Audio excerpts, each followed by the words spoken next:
Notre métier, c'est de pouvoir donner un recul, proposer des alternatives et puis repenser les solutions d'emballage pour répondre à ces leviers concrets sur l'activité logistique et aider à baisser les coûts et les modalités de fonctionnement.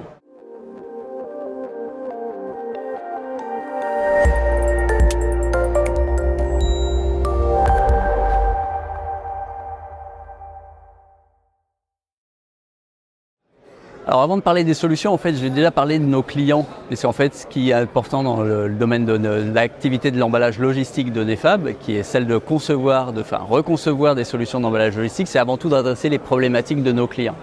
On travaille avec des industriels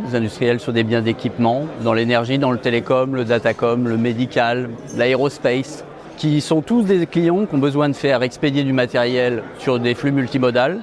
en routier, en maritime, en aérien, vers différentes destinations, et qui vont rencontrer des problématiques de qualité de protection de l'emballage, qualité de protection des produits,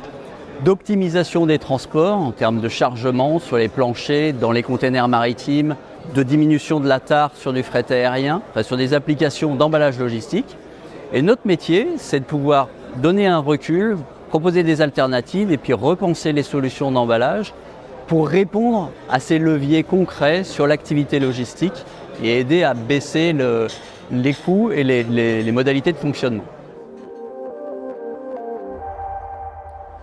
Alors le facteur différenciant, il repose sur avant tout notre analyse globale, c'est-à-dire notre capacité à pouvoir identifier sur l'ensemble de la supply chain de nos clients, depuis les premières étapes de conditionnement, de mise en caisse ou de protection des produits, jusqu'à l'évacuation en déchets, c'est-à-dire en passant par les phases de conditionnement, manutention, gestion des emballages, stockage, entreposage, transport, qui sont des facteurs importants tant sur le coût que sur les impacts environnementaux, de mesurer avec précision l'ensemble de ces incidences, de les reporter dans un outil d'analyse qui s'appelle GreenCalc, qui permet de mesurer à la fois les impacts économiques et environnementaux.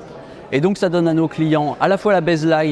leur baseline en termes de bilan d'émissions de gaz à effet de serre avec l'utilisation de leurs emballages actuels, mais aussi d'avoir une situation comparative précise avec les alternatives qu'on propose, les solutions alternatives qu'on propose. Tout ça va être monitoré dans l'outil GreenCalc, qui lui-même est lié à notre ERP et permet donc à terme de préciser à nos clients quelles auront été les économies, les savings environnementaux qu'ils auront fait en utilisant la solution alternative par rapport à une solution antérieure. Alors on a depuis janvier 2021 commencé à comptabiliser l'ensemble de ces économies et de ces impacts CO2 par le biais de notre outil le GreenCalc.